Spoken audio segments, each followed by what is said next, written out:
Okay, guys, we're going to talk about sound designer real quick. Okay, so I'll try and speed through this as quickly as possible and hopefully prepare you for the upcoming assessments and your exam. Okay, so running as a sound designer, these are things you need to know and approach that exam question with.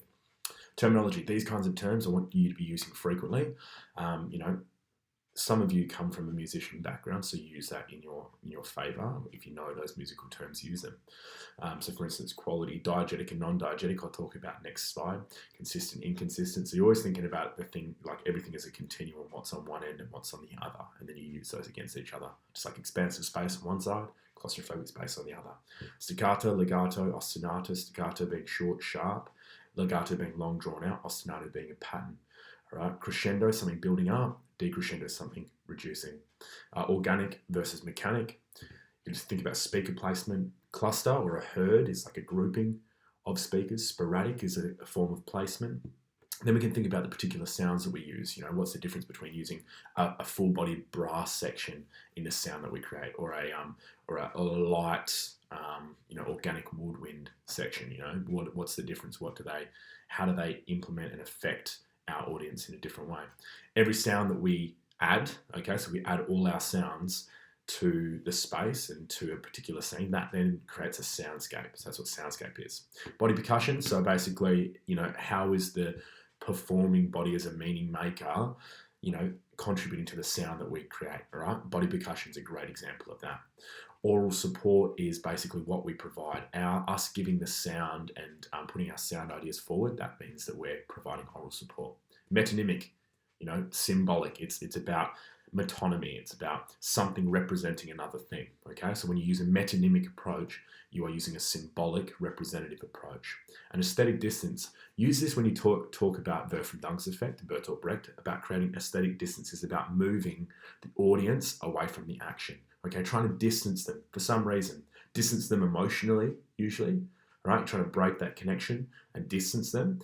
Because when we distance them emotionally, they start to consider the critical aspects and the questionable, controversial aspects, particularly with texts that we've studied, like 1984. If we distance them emotionally, they start to consider the political elements that are so inherent in every part of that play. Okay? Use these words, use them, come back to this and revise these words. All right. Diegetic versus non-diegetic. Diegetic sound is every sound or sounds that are part of the world of the play, okay? Characters, voices, sounds made on stage, music, but music that is played within the set. So maybe someone clicks on a radio, all right, we hear that music, that's diegetic sound, okay? So that's an example of diegetic sound. The dialogue, the voices, okay?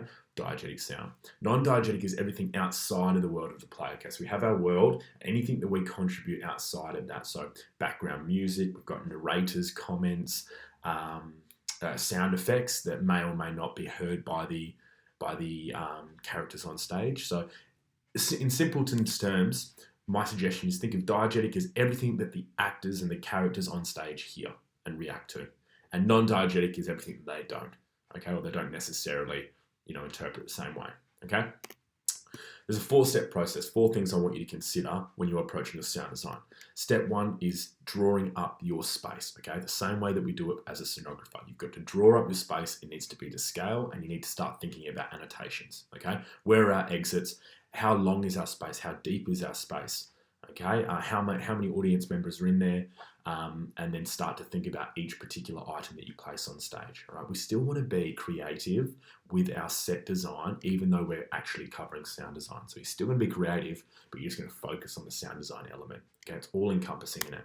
The second step is speaker placement. Where are you placing your speakers and for what effect? Think creatively, no boring speaker placement. Stay away from representational speaker placement. My suggestion is be creative with it. I've shown you lots of examples of different versions, horizontal tracks, movement tracks and speakers that move, or speakers that work with proportion and scale, and huge speakers or really small speakers, Bluetooth speakers that are handed over to people, but no boring speaker placement, please. Step 3, annotate with specific functions. You draw the diagram of the speakers in the stage, okay, and then you annotate on the side and you explain what that is. Is it a loudspeaker? Is it a tweeter? Is it a Bluetooth speaker? What is it? And what's its function? What's it doing? And then you can try and relate that to the form and the style. So again, you're kind of trying to interweave that language, that meta language, and that syllabus language into your answer. And then the final step is actually describing the audio. So what actual audio, what sound are you going to play and where are you going to play it? Okay, so 4 steps, all right? So step 1, draw out your space. Step 2 is speaker placement. Step 3 is annotate. And step 4 is what sound are you creating and describe the sound that you are creating and implementing, okay? So here's an example, all right? So we've created our space, we've got our audience there, we've got it to scale, we've got a scenography plan, plan view of our space. It's a proscenium arch. So we're already setting ourselves up for a really boring speaker placement. So if we imagine this is step 1, step 2, we start to think about our speaker placement. This is a typical representation speaking placement, okay? So you'll notice this in our theatres, you'll notice this in other theatres, like Crown has very similar.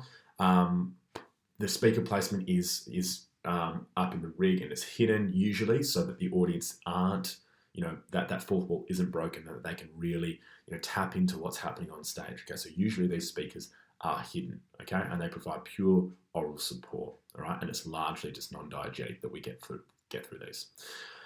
All right, so, why would we do something like this? I mean, if you wanted to do this, my suggestion don't, but if you wanted to do this, you would do this to help build into and implement a representational realist performance where you are inherently creating the fourth wall and you are suspending disbelief, all right? So you're allowing the audience to be immersed completely into the world without hindering their perspective on what's happening in front of them. So it's against a slice of life, they can just see perfect reality. Don't do that. All right, speaker 2. Now we start to think about a bit more creative placements. Thrust space. We've got our exits. We've got it to scale. We've got a bit of scenography going on. It's pretty boring. I want you to do a bit more.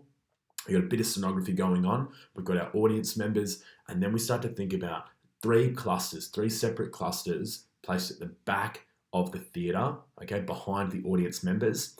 This is a bit more creative, all right? Why? So if we were to annotate, we would describe that there's 3 separate clusters of loudspeakers at the back of the audience, and then we'd need to talk about their function, and their function is that they close in the space, creating a claustrophobic space, and buy into the form and style of the play, which is presentational, okay, and didactic, educational.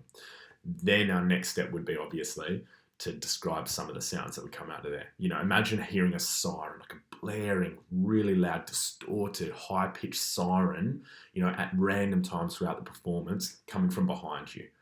There's no way that you could actually be immersed in the world in front of you if you've got sound coming from behind you. Do you know what I mean? So that's a really good example of one.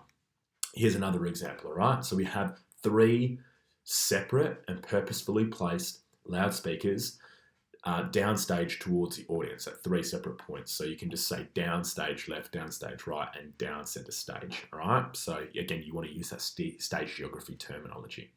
All right, this one here is shrinking the distance between the audience. You are creating minimal aesthetic distance between the play and the audience, and these speakers can be constantly seen by the audience. So they're already seeing the inner workings and the behind the scene workings of the performance on stage. And that's completely Brechtian, isn't it? Making them aware that you are seeing actors performing a play on stage, all right? They're not seeing any reality, okay?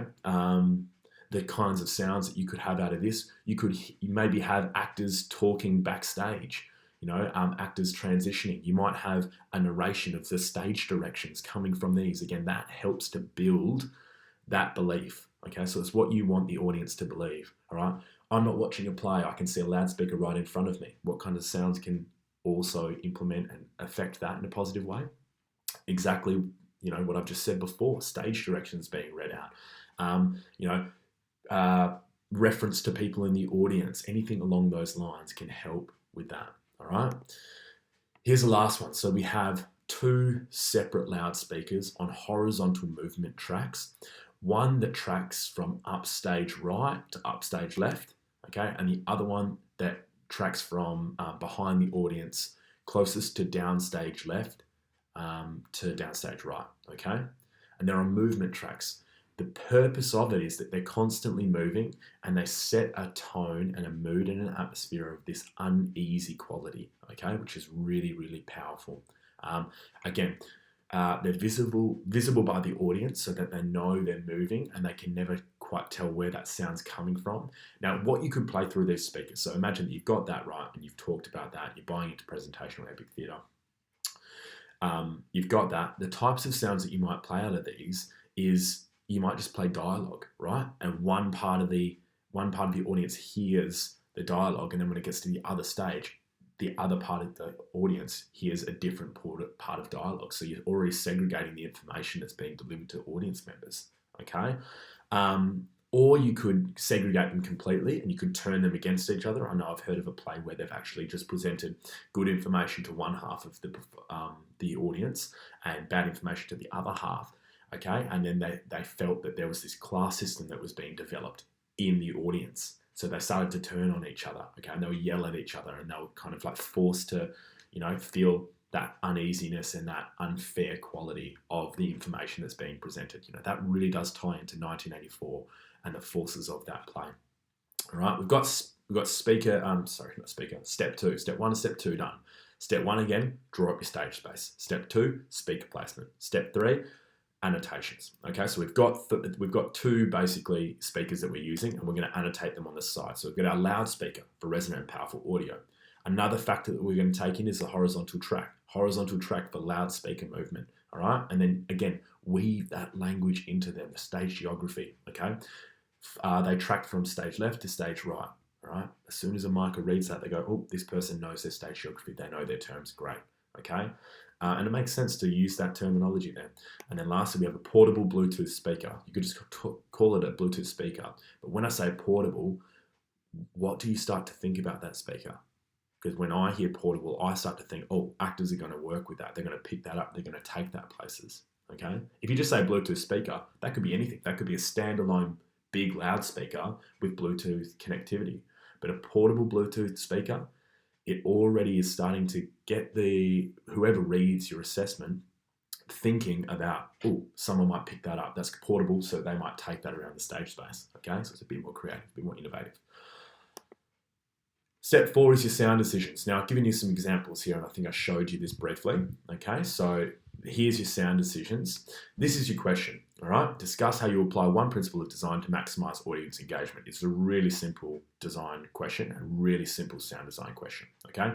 So you will need to talk about one principle of design, and it's linked into audience engagement, okay? How are you catering to the audience, and how are you increasing the level which they engage with your performance? Engagement doesn't mean how much fun they have or how much they enjoy the show. Engagement is how much are they buying into what you are providing. So that's perfect for presentational epic theatre, all right? If we take that didactic approach, that approach of we want to educate them, okay, we want them to adopt the critical mindset, then that's audience engagement. Okay, so here's my design over this right-hand side of the screen. Okay, so you'll notice that there's not a lot of space to work into. Now, I set that based off a 2017 exam. Okay, so the 2017 exam gave this amount of room to work. Okay, so it's not a lot. You've got to work to your confines. So you notice, I'm just going to move this. You'll notice that I've got a brief explanation, and I start to consider my role. So I speak in role as a sound designer, interpreting the production of, I've said Gloria by Benedict Andrews because that was the text that was given, the unseen text in the 2017 exam, Ed West exam, but ignore that. I've actually just talked about 1984 so that you guys can understand it, okay? I would apply the principle of design, rhythm and movement, all right? So I've just reworded the question. I've spoken in role, and then I've answered the question, okay? But I need to go into and elaborate on that further because this is discussed. Okay, so here's what it should look like at the end. I'm going to give you a couple of close-up shots, all right? So if I chuck that up there, this is the answer to that, okay? So this is my first part of the answer. Now, in the exam, it actually gave you two principles of design and one element of design to talk about. Okay, so in that case, you're not going to say, as a sound designer interpreting okay, every single time. Do it for the first one and then move on. Okay, if you do it for all of them, you're just going to kill your space. So see how that actually takes up 2 lines of the 6 that are there. Okay, 1, 2, 3, 4, 5, 6. Yep, just wanted to check. The 6 that are there, it takes up a lot of space. So the first one, okay, so if you have to do it 3 times, which was exactly what you had to do in this exam, if you have to do it 3 times, all right? You want to nut that out in the first example, and then the other two just go straight into what are you going to actually do. So as a sound designer interpreting the production of, ignore that, 1984 by George Orwell, adapted for the stage by Robert Icke and Duncan Macmillan, I would apply the principle of design, rhythm and movement through sporadic, encompassing speaker placement. So it's quite vague, you need to describe that more. I will consistently change the loudspeaker in which diegetic and non-diegetic sound, that's just my terminology I'm throwing out there, is emitted, reflecting a canon and alienating the audience, forcing a didactic viewpoint and maximizing audience engagement. Okay, didactic viewpoint is a really good way of phrasing that, all right? Because we need to talk about viewpoints, all right? What lens is our audience viewing this production through? And didactic is a great word because it links to Brecht. Didacticism is all about educating, okay? So like that, forcing them to feel like they're sitting and they're being educated in some way, shape, or form. Okay, but again, that doesn't go into a lot of detail because we've had to speak in role, we've had to reword that question. So that's where your diagram, your illustrations really take the forefront. Okay, so here you can see I've gone into a bit more detail. So I've got my step 1, I drew up my stage space. Step 2, I thought about that speaker placement. Step 3, I annotated. Okay, and step 4, in those annotations, described a bit of the sound that I would use. Now, in the 2017 exam, it would be easier because I still had 2 lots of 6 lines to write about, okay? Because up there it says, principle of design shows rhythm and movement, all right? The next one I could have said, element of design shows, I could have said space. And then I would have talked about particular sounds, all right, that I would have implemented that cater to the space, okay? Sirens that cannoned around incredibly quickly, crescendoing up to a point where they got distorted. They were high-pitched, distorted, and the volume was, at maximum. That's a sound, and that would buy into exactly what I'm talking about, creating that claustrophobic space. Remember that you don't always have to draw the plan view. That's not the only diagram you can draw. You can actually draw what I've drawn there, dramatic tension graph. It's a pretty boring one. I'd suggest you guys do something a bit different with it and only pick maybe 1 or 2 sounds to focus on. I play this sound here and it does this, builds the dramatic tension, or it releases or it resolves the dramatic tension.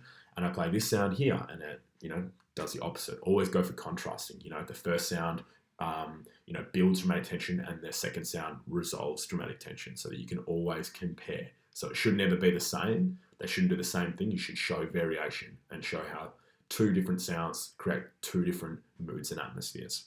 Okay?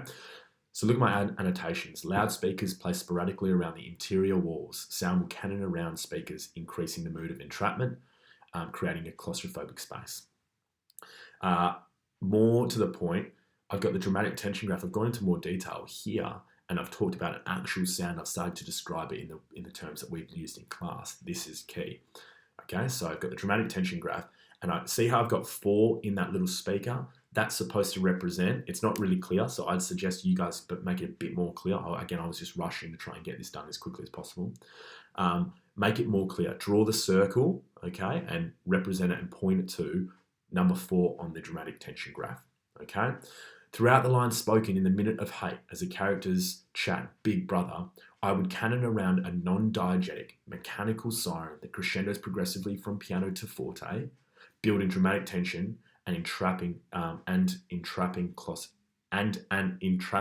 claustrophobic space. Okay, I forgot to say at the end of it, it cuts off completely. Okay, and then all that is evoked from that point is silence, because then that's what resolves that dramatic tension. When we think about sounds, noise builds dramatic tension and silence resolves it. Okay, so definitely think about that. Work with sound and silence. It's like light and shade. Okay, move this further down. Let's have a little revision quiz, just because I'm a super nerd and I want you guys to, have a bit of fun. All right, so revision quiz, all right?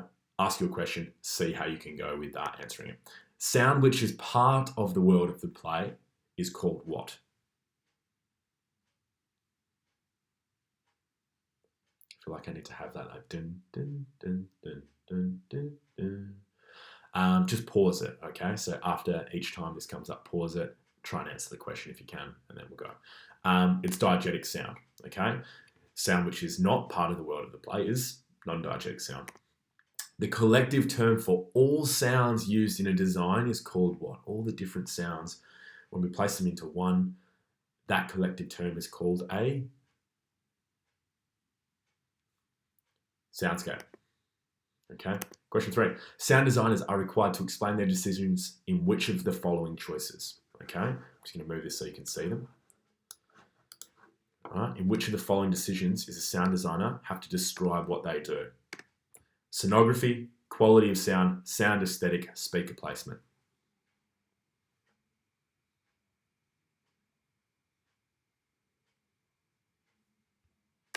Simple. Quality of sound and speaker placement. I bet you all got speaker placement, but quality of sound might have tricked you with the sound aesthetics. Okay, it's quality of the sound. All right, what is the actual sound that you are explaining? Okay, and then speaker placement. Where is that sound coming from? Question 4. When you describe a sound as harsh or sharp, which principle of design is being applied?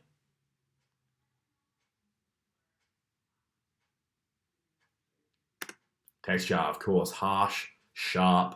You're definitely talking about that texture, okay? So just think about that. Whenever you hear the way a sound is described, which principle of design or element of design is that buying into? And I want you guys to think about that a lot and use that terminology, okay? Because as a designer, they're the terms you need to use.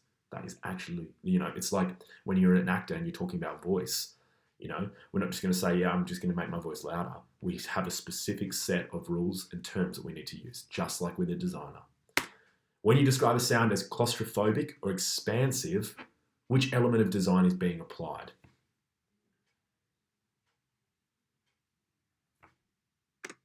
Space. When you describe a group of sounds that work together to aid each other, which principle of design is being applied? So a whole bunch of different sounds that come together and aid each other, work with each other. Which principle of design is being applied?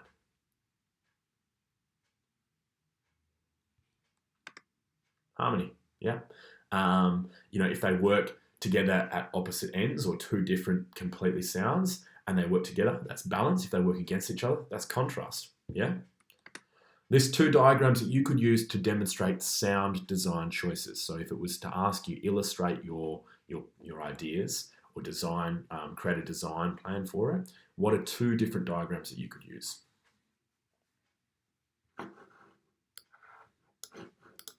All right, any of these ones, okay?